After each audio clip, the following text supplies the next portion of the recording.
Hello friends, welcome back to our channel Swaraj family kitchen. ఈరోజు నేను మీకు ఈ వీడియోలో శరీరానికి చలువ చేసే కమ్మనైన పెసరకట్టు ఈ వేసవిలో ఇలా చేసుకు తిన్నారంటే చాలా చలువ చేస్తుందండి. చాలా సింపుల్గా చేసుకోవచ్చు అనమాట. ఈ పెసరకట్టు టేస్ట్ కూడా చాలా బాగుంటుంది. మరి లేట్ చేయకుండా ఎలా చేసుకోవాలో చూసేద్దాము. సో వీడియోలోకి వెళ్ళే ముందు వీడియోని చిన్న లైక్ చేసేయండి, అలాగే సబ్స్క్రైబ్ చేసి ఈ వీడియోని చూసేయండి.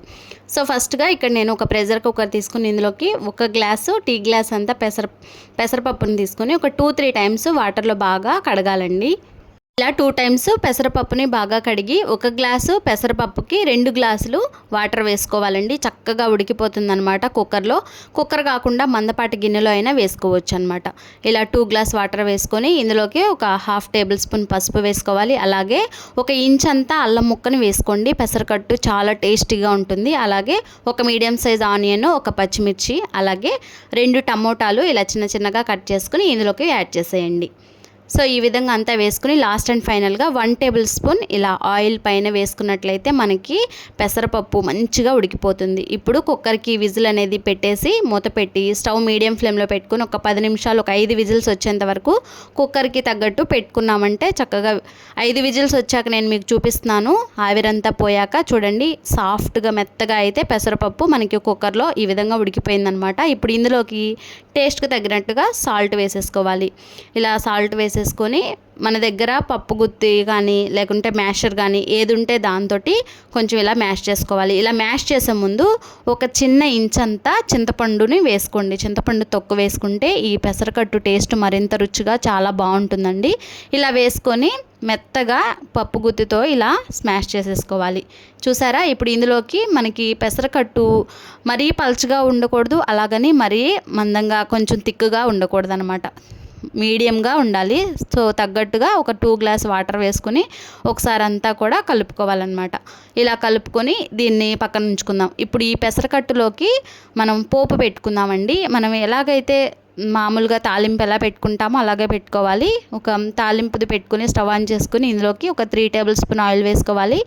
తాలింపు గింజలు, అలాగే 2 ఎండుమిర్చి, అలాగే కచ్చాపచ్చా దంచిన ఒక 10-15 వెల్లుల్లిపాయలు కూడా వేసేసుకొని నెక్స్ట్ ఇందులోకి కొంచెం కరివేపాకు కూడా వేసేసుకుని మంచిగా ఈ తాలింపు వేగేంత వరకు వేసుకుని లాస్ట్ అండ్ ఫైనల్గా కొంచెం ఇంగువ కూడా వేసుకోవాలి. టేస్ట్ మరింత రుచిగా బాగుంటుందన్నమాట. సో చూసారా, లాస్ట్గా ఇంకా ఈ తాలింపు అయితే మనకి రెడీ అయిపోయింది. సో ఇందులోకి కొంచెం నేను ఇంగువ కూడా యాడ్ చేసేసుకున్నాను అనమాట. ఇలా యాడ్ చేసి ఈ తాలింపు అంతా కూడా ఈ పెసరకట్టులోకి అయితే వేసేసుకుందాము. ఇప్పుడు స్టవ్ ఆన్ చేసేసి ఈ కుక్కర్ని పెట్టేసుకుని మీడియం ఫ్లేమ్లో ఒక 10 నిమిషాలు బాగా మరిగించుకోవాలండి. ఈ పెసరకట్టుని చాలా సింపుల్గా చేసుకోవచ్చు, టైం కూడా పట్టదనమాట. టేస్ట్ మాత్రం చాలా బాగుంటుంది వేడి రైస్లోకి. వారంలో 2 సార్లైనా ఇలా చేసుకు తిన్నారంటే మన ఒంటికి చాలా మంచిది. ఈ వేసవిలో ఈ విధంగా పెసరపప్పుతో చేసుకున్న రెసిపీస్ తింటే ఇంకా చాలా మంచిదన్నమాట. సో చూసారు కదా, ఇలా 10 నిమిషాలు కానీ ఒక 15 నిమిషాలు కానీ స్టవ్ మీడియం ఫ్లేమ్లో పెట్టుకున్నామంటే ఈ పెసరకట్టు మంచిగా మరిగిపోయి మరింత రుచిగా బాగుంటుంది.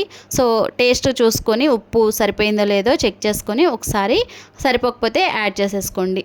చూసారు కదా, 10 నిమిషాల తర్వాత మంచిగా ఈ పెసరకట్టు బాగా మరిగిపోతుంది. సో ఈ టైంలోనే ఉంటే కనుక ఒక టేబుల్ స్పూన్ ఎండు కొబ్బరి పొడి వేసుకోండి, లేకుంటే స్కిప్ చేయొచ్చు. సో చూసారు కదా, చక్కగా మరిగిపోతుందనమాట. ఈ విధంగా 10 నిమిషాలు మరిగించుకున్నట్లయితే ఇంకా మనకి ఫైనల్గా పెసరకట్టు రెడీ అండి. సో చూసారా, చక్కగా స్టవ్ ఆఫ్ చేసి నేను మీకు చూపిస్తున్నాను. మీరు కూడా తప్పకుండా ఈ వేసవిలో ట్రై చేసేయండి. టేస్ట్ చాలా బాగుంటుంది. వీడియో నచ్చితే ఒక లైక్ చేయండి, సబ్స్క్రైబ్ చేయండి. Thank you for watching. Bye friends.